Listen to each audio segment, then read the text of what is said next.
ԱՄՆ նախագահ Դոնալդ Թրամփի վարչակազմը հետ է կանչում աշխարհի մոտ 30 երկրներում դիվանագիտական առաքելություն իրականացնող դեսպաններին ու բարձրաստիճան դիվանագետներին։ Նրանց շարքում է նաև Հայաստանում ԱՄՆ դեսպան Քրիստինա Քվինը։ Ըստ պետքարտուղարությունում Associated Press-ի աղբյուրների, նախորդ շաբաթ առնվազն 29 երկրի դիվանագիտական առաքելությունների ղեկավարներ տեղեկացվել են, որ նրանց պաշտոնավարումը 2026 թվականի հունվարին ավարտվելու է։ Բոլոր այդ դիվանագետները նշանակվել են ԱՄՆ նախկին նախագահ Ջո Բայդենի պաշտոնավարման շրջանում։ Ըստ գործակալության այս քայլով Թրամփը ցանկանում է արտերկրում ունենալ դիվանագետների, որոնք լիովին աջակցում են ամերիկան առաջինը քաղաքականության օրակարգին։ Պետքարտուղարությունը հրաժարվել է մեկնաբանել նորությունը, նշելով միայն, որ ցանկացած վարչակազմի օրոք փոփոխությունները բնականon գործընթաց են։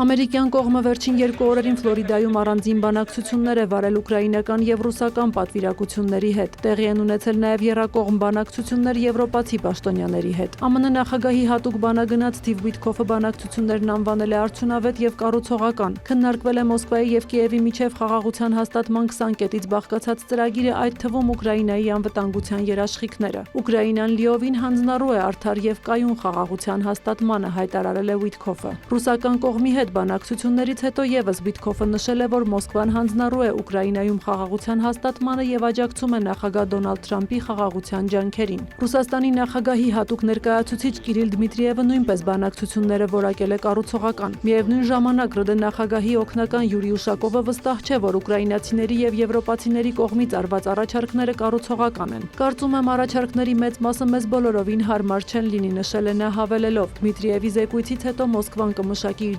դիրքորոշումը, որով էլ առաջ կշարժվի։ Իր հերթին ԱՄՆ փոխնախագահ Ջեյ Դի Վենսը նշել է, որ խաղաղության հասնելու համար բոլոր կողմերի հետ էլ բարդություններ կան։ Նրա խոսքով ամենամեծ հարցը Դոնբասի տարածքի վերահսկողությունն է, սակայն կան նաև այլ ավելի փոքր հարցեր, մասնավորապես Զապորոժիեի ատոմակայանի նկատմամբ վերահսկողությունը եւ Ուկրաինայի վերականգնումը։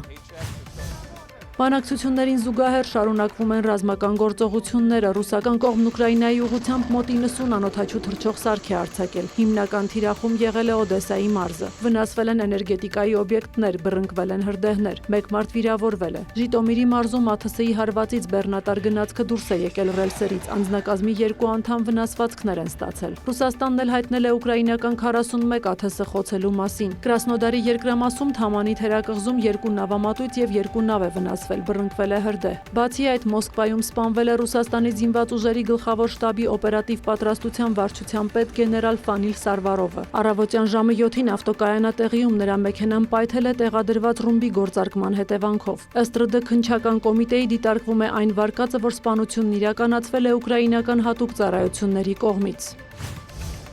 Հարավարևելյան Ասիայի երկրների արտգործնախարարները Կուալա Լումպուրում քննարկել են Թայլանդի եւ Կամբոջայի միջև սահմանային բախումները, որոնց հետևանքով առնվազն 60 մարդ է զոհվել, ավելի քան կես միլիոն մարդ տեղահանվել։ Հանդիպմանը մասնակցել են նաեւ Թայլանդի եւ Կամբոջայի բարձրաստիճան դիվանագետները։ Սա կողմերի միջև առաջին դեմարդեմ հանդիպումն է դեկտեմբերի 8-ին վերսկսված բախումներից հետո։ Քննարկումների արդյունքում համաձայնություն է ձեռք բերվել, որ դեկտեմբերի 24-ին կհանդիպեն երկու երկրների պաշտպանության նախարարները։ ASEAN-ի երկրների արտգործնախարարները նպատակ ունեն վերականգնել Մալազիայում ԱՄՆ նախագահ Դոնալդ Թրամփի միջնորդությամբ կնքված հրադադարի համաձայնությունը։ Թայլանդը եւ Կամբոջան հրադադարի խախտման համար մեղադրում են իրար։ Ըստ հոկտեմբերին ձեռք բերված համաձայնության կողմերը պետք է ականազերծում իրականացնեին եւ սահմանից հետ քաշեին զորքերն ու ծանր տեխնիկան։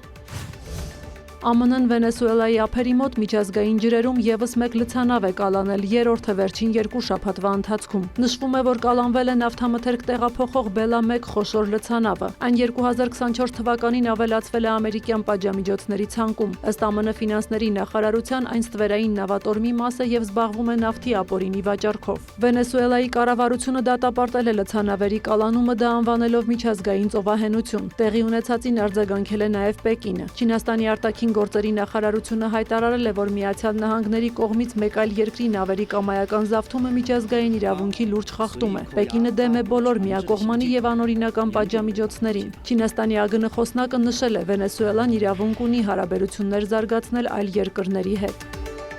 Սյուզաննա Չրաղյան, լուրեր։